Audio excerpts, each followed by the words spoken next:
Okay, Year 10, so we're going to start our poetry sheets, which Miss Christie will have sent you, and we're going to start with Mother Any Distance. If you've got any gaps in poems that are annotated in your anthology, please email me, because we should have them as a class fully annotated, but I will send you a photo of completed annotations so you can catch that up before you start this work. So today's lesson, we're going to look at Mother Any Distance by Armitage.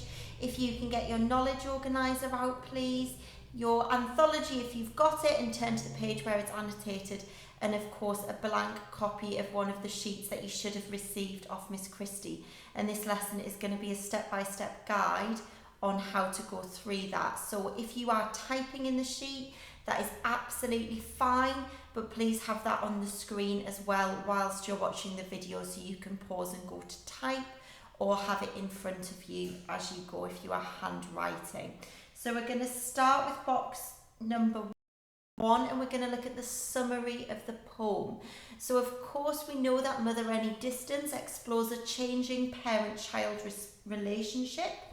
The speaker, the son, is moving out of his family home, and his mum is helping him to move into his house.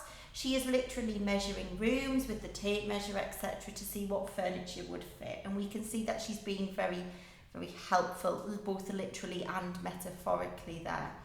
So the parent-child relationship, whilst the speaker was at home, it was said to be nearly at breaking point. His mother's fingertips were pinching. He was finding it very difficult. However, the relationship has always remained loving and respectful. The son still admits he needs his mother, the second pair of hands, but he also needs the freedom and space as he is growing up. So that's really important. And I've just put at the bottom there, we should remember that Armitage is talking about a universally relatable experience, and this change in a parent-child relationship is something that is explored in many of the poems. For instance, Walking Away and Follower also explore this idea of how parent-child relationships need to change and adapt. So if you would like to just pause the video at this point, that would be excellent. And if you can complete box 1, which is the summary of the poem, and you should be able to find that just at the top. So we're going to move on then. Hopefully you've returned from completing that section. And we're going to look at immiscible quotations. Now we know that the quotations are going to form the main part of our essays.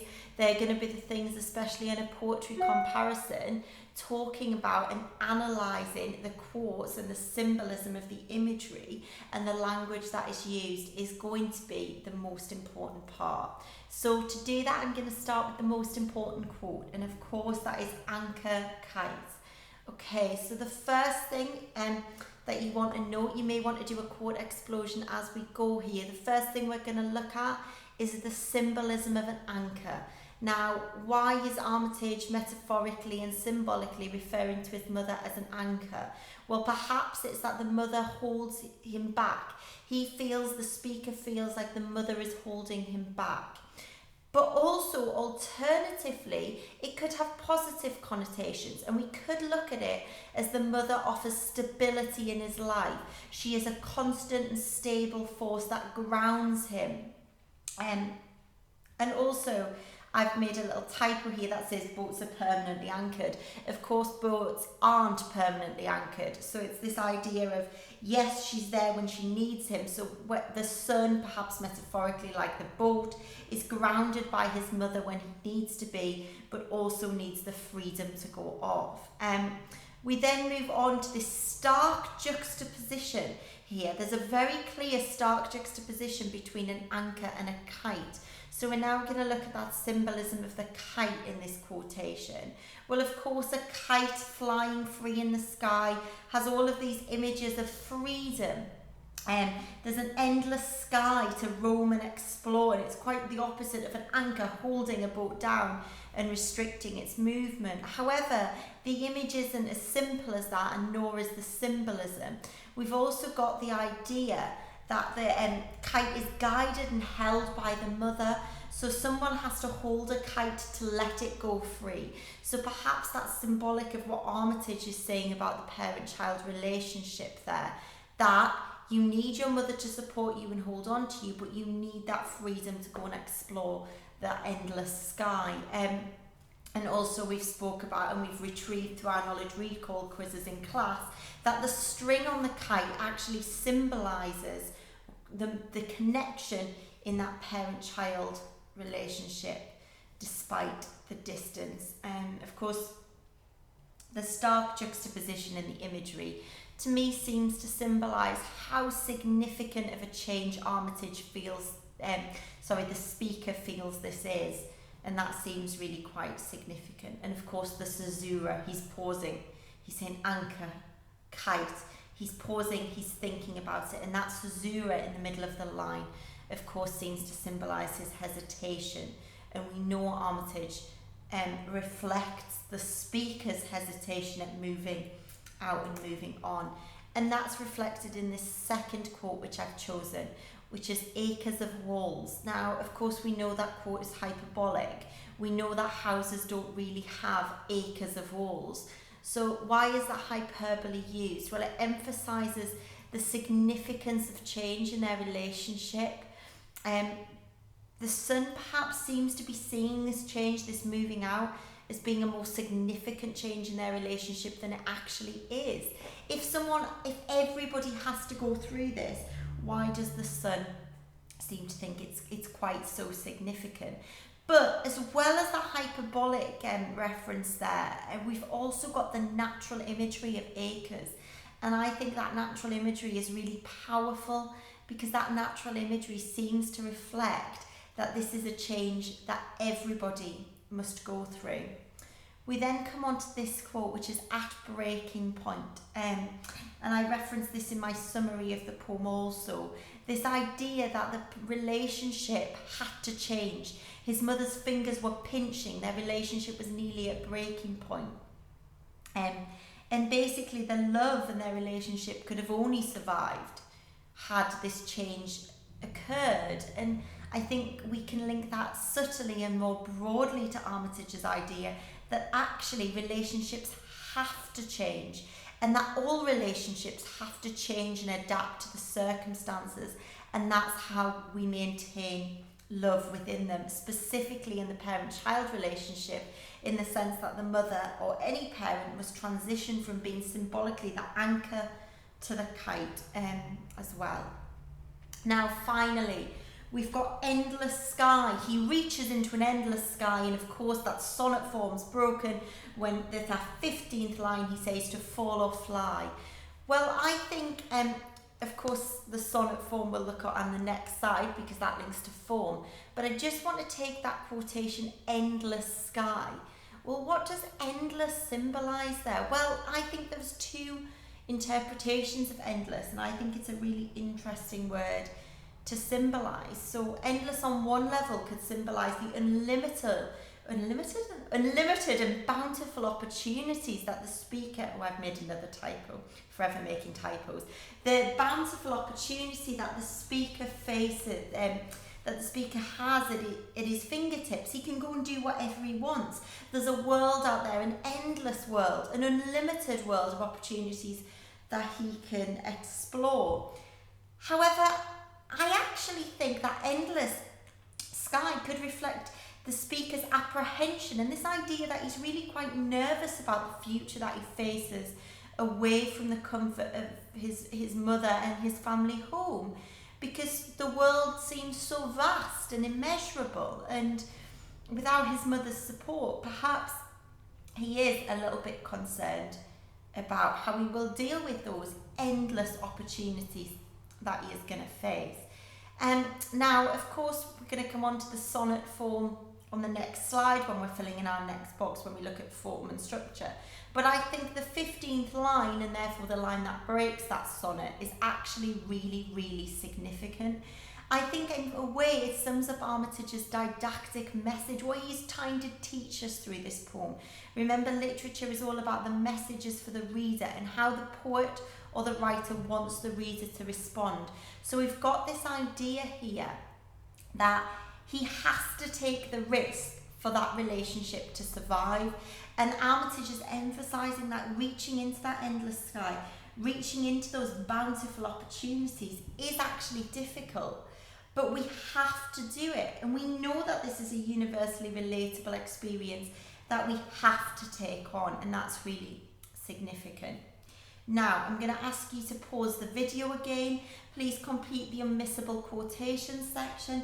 I did say in my guidance and instruction that 3 quotations in that section, so if you just want to choose 3 of those 4, then that is fine, year 10, but please make sure that you put the quotation and analysis, okay? You can either do that in quote explosions, or you can bullet point it down under each of the quotations.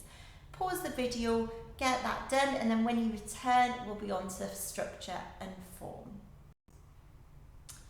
Okay, so hopefully we've now got summary of the poem and also, of course, the most important bit, immiscible quotations done. So we are nearly there now, year 10.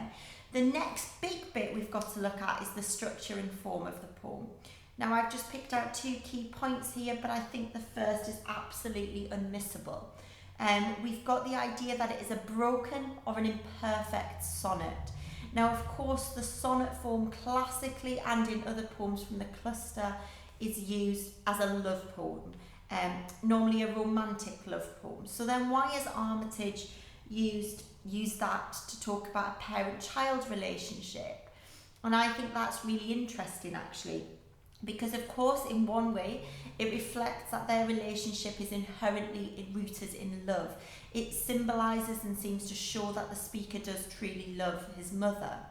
However, it also shows, and this is the important bit, that the relationship cannot survive as it is, that parent-child relationships cannot remain in this bubble of childhood forever, that children grow up and grow into adulthood, and therefore that change is necessary in their relationship, just like the change in the sonnet is necessary in this poem.